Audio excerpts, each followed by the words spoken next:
charging 2 batteries of Cinelog35V2 versus charging 3 batteries of DJI Avata2. Which one is better? There's so much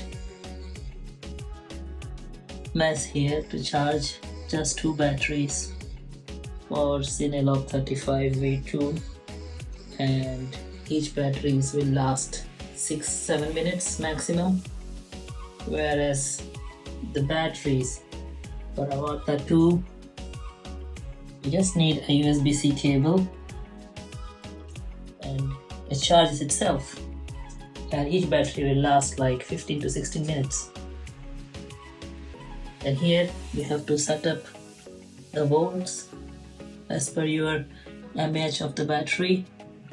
So usually I go 1C, so this battery has 1300 mAh, so I will charge it at 1.2 or 1.3 amps. So it's charging at 1.2. This one is 1200 mAh, 1200 mAh, so I'm charging at 1.2 amps. These settings need to be very careful, otherwise there will be fire from Lipo, but there is no such problem with Avata2, so choose wisely.